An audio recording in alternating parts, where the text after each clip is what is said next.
Hello and welcome to Groups 2 presentation on the social media strategy of Pepsi Max. We're going to be having a look at the soft drinks market, the branding and positioning, the various competitors of Pepsi Max. We're also going to have a brief look at the SWOT analysis that we've carried out on the Pepsi Max brand, the target market and how that relates to social media tools and their implementation. We also have conclusions from what we've looked at and what we've found, and a number of recommendations based on a number of analyses carried out. The soft drinks market is worth $820 billion. It's characterised by flat volumes and high sales.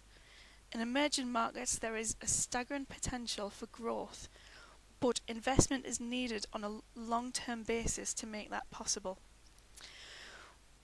There is an increase in demand for choice amongst consumers, and if the 20th century was largely characterised by mass brands, and the 21st century is likely to be characterised by the individual. There is a move away from the carbonated drinks market. Sports drinks and energy drinks such as Red Bull and Gatorade are doing particularly well at the moment. In terms of competitors' social media metrics, we've done a brief comparison of the first social media accounts that appear in Google search results for each of the brands. And Pepsi Max doesn't fare as well as Coke Zero, even though Pepsi Max has a larger market share than Coke Zero. Diet Coke does not do as well as Diet Pepsi, but you would expect that because Diet Coke has a greater market share. Coke Zero has enjoyed growth in terms of value and volume as a result of consumers switching from Diet Coke to Coke Zero. Pepsi Max does not identify any web presence on any of its products, neither cans nor bottles. Which is quite surprising, and it also means that customers and consumers cannot verify which accounts they're expected to be following. They don't know what they're supposed to be interested in. They also can't verify that it's official, because people tend to look at the product to look for a website, a Facebook account, a Twitter account. There is a Made in GB, Made in Great Britain logo in the British product, which is quite interesting. There is a tendency for Pepsi Max to link itself to local in terms of national campaigning. Previous marketing campaigns have used celebrity endorsements, pop music, good sense of humour, and direct comparisons with Coca-Cola. They've used these in different proportions, but this combination lends itself well to social media and to content creation and buzz creation it's trying to sell. The target market for Pepsi Max is a younger audience. Diet Pepsi is seen as not something that they would be interested in. The whole diet concept is something that appeals more to 45s and overs, whereas Pepsi Max is very much targeted at a younger group. It's also targeted at generally a more male audience rather than female audience.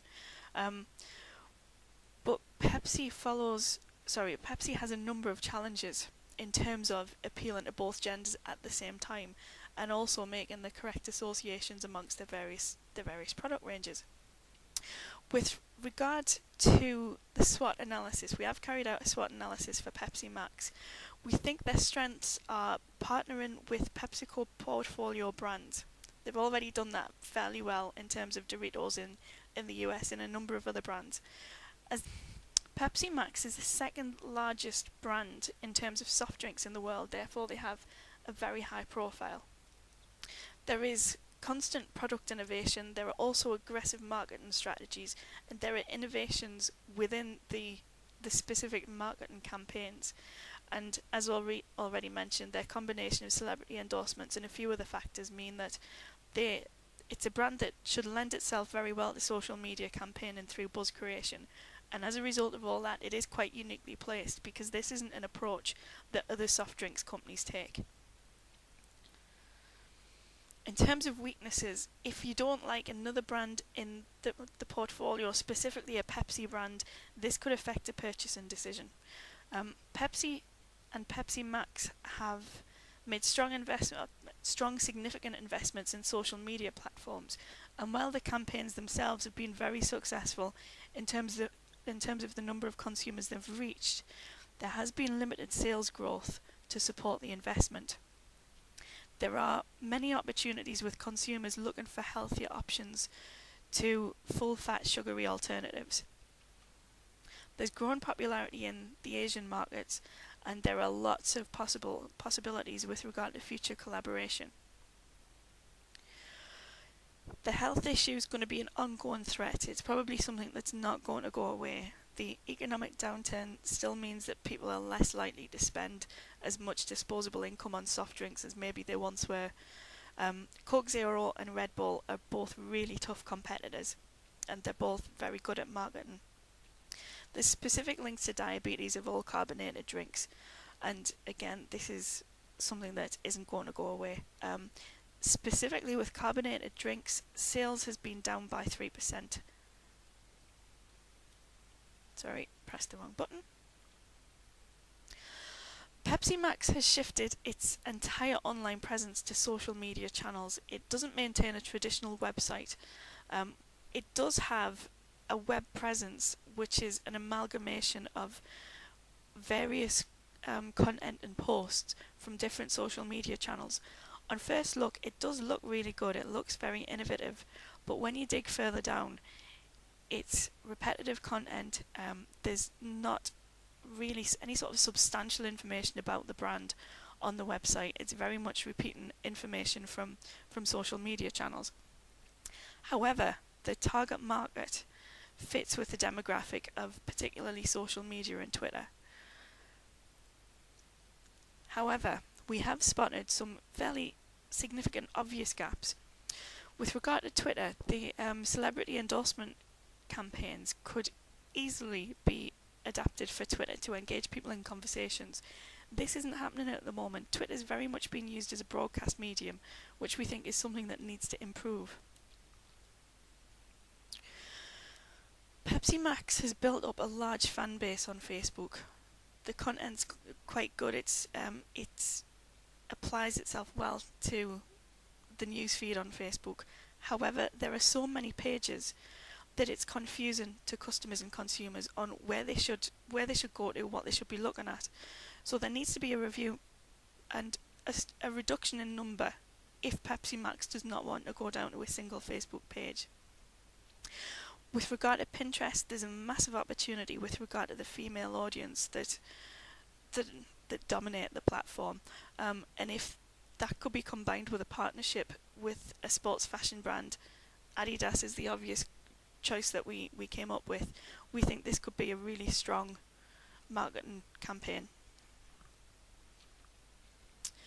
This is an overview of the high-level metrics from a range of Facebook pages. If you take the American page and the UK page, the number of likes is fairly similar. But in terms of the UK, that is a much greater reach into the population. That's a direct result of the viral campaign that has recently been ongoing. It reached over 50% of the UK's active daily internet population, 18.7 million unique people. The viral metrics are quite staggering. It was an incredibly successful campaign. It's a campaign that Facebook use as an example of best practice, and it was very cost effective at 4p per view. Obviously it all mounts up, but in terms of a cost per view it was very good. The Canadian page is something very different. It has a completely different feel. It's very family orientated, and it's more about what you might do in your spare time rather than the sort of edgier focus that the American and British pages have. Twitter is a weakness for Pepsi Max. Their Twitter accounts are all over the place. They have several. They try to replicate what's happening on Facebook, but their metrics are nowhere near as good. The Pepsi Max account in Australia is very much sports focused. The Norwegian account has not been updated since January 2013. YouTube is okay. It's similar to Twitter in that there's some content, but it's not a separate channel in its own right. Pepsi Max should work really well on Instagram. Instagram is very much focused on imagery. Pepsi Max don't engage with the consumer base of Instagram in the same way that they do on other channels, which is a problem. That's something that needs to be worked on. So in terms of content generation, Pepsi Max is very good in generating content that appeals to its demographic.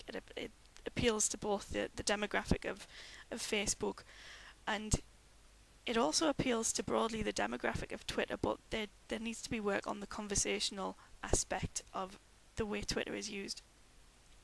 However, because a lot of that content is replicated so heavily, there's no reason why someone would like Pepsi Max on Facebook, follow them on Twitter, and also look at other channels, because they get the same thing time and time again. In terms of the conversational aspect of the sites used, Pepsi Max are very good in comparison to other brands and companies of their scale at engaging with users of the various platforms. They've recently launched a campaign for people to create vines, short videos, so that this can be part of the Live for Now campaign, which is a sub-campaign of the Unbelievable one that's going on. We've had a look at the goals grid for Pepsi Max to see what we would recommend they do. In terms of achieve, we think brand awareness in America is limited. We think Twitter needs work generally, but the number of followers is significantly less compared to Coke Zero. Instagram, we've already said how we think that needs to be reviewed. We think that there are opportunities for a collaborative platform, somewhere where people can share their ideas. We think that their sales need to be increased, and sales don't reflect the success of social media campaigns used. This is also linked to customer loyalty. We think that a single point of presence that can be added to labels would also benefit in reinforcing the link between the online presence and the actual brand. In terms of how they manage their social media accounts, Pepsi Max have to come up with a way so that central management can look after or delegate the responsibility of setting up social media accounts and then maintaining and updating them. Really, this responsibility needs to be spread out across a number of people, but that is a major problem in their management arrangements. We think that, as already said in the strengths section, continuing to align campaigns across the portfolio is an advantage and something they should continue to do. We think that the Pepsi Pulse engagement channel should be used to drive consumers to social media networks. Social media would work very well, possibly better in terms of driving sales, if it was matched with more traditional forms of media. There are a large number of posters being used at the moment, but there are not as many television adverts. We think that could help. There could be synergies in using the two types of media simultaneously.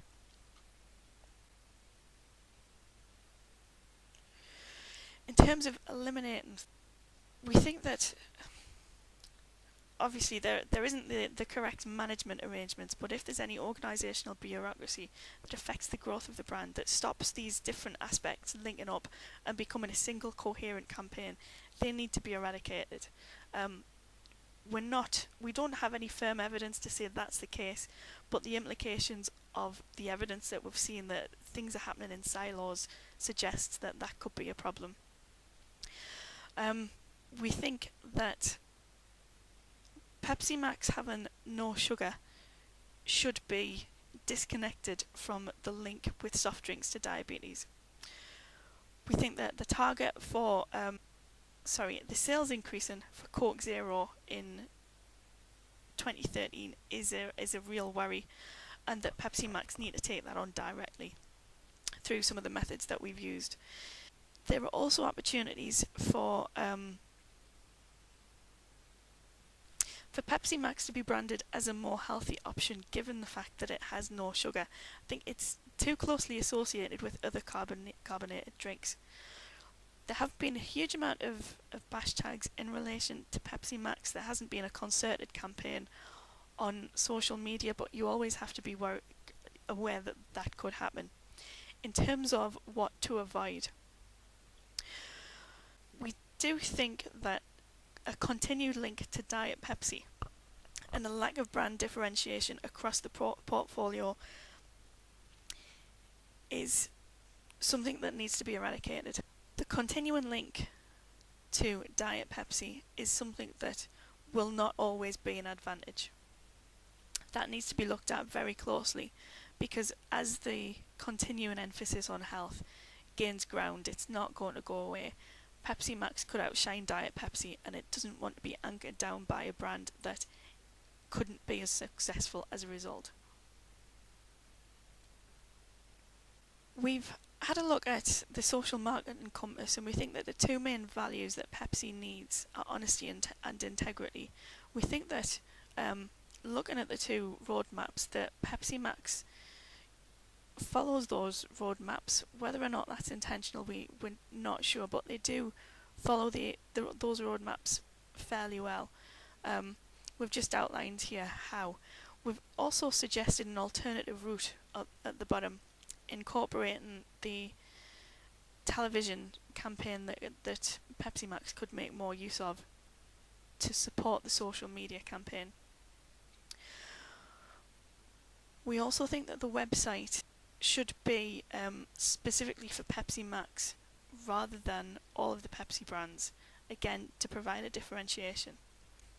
We've provided a suggestion for an unbelievable theme where people could provide videos of around 20 seconds which could be used as official TV adverts that then links the social side of things from the crowdsourcing into the more traditional aspect of television. We think that Pepsi Max needs to set some specific targets with regard to key performance indicators. We've outlined here specifically what we'd like to see. Growth by 20% in terms of engagement, improvement by 20% conversions of over 1,000 sign-ups for competitions. These do need to be specifically related to campaigns, but again, we think that this is something that can be and should be achieved. We think that there needs to be software that tracks engagement and comments, as well as the results of. It also needs to track the results of any redirects.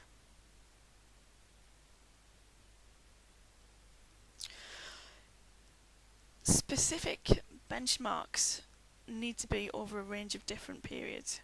So weekly performance, monthly performance, and then post-campaign analysis. Apologies for the typo. In terms of recommendations, we think, in addition to what's already been discussed, that content variety needs to be key. That's really important in generating engagement on each of the various channels.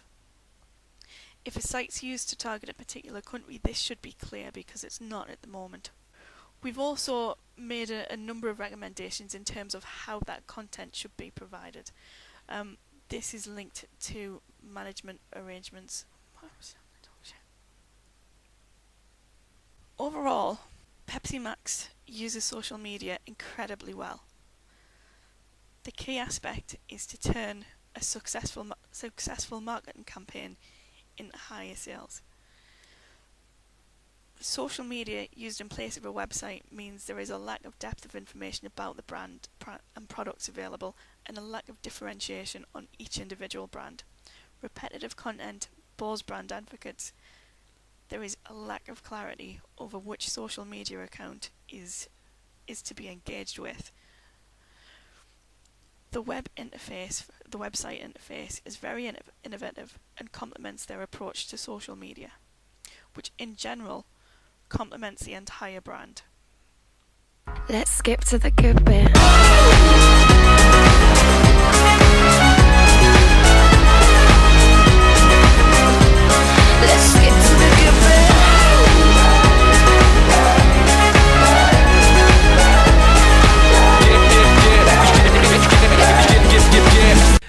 Unbelievable.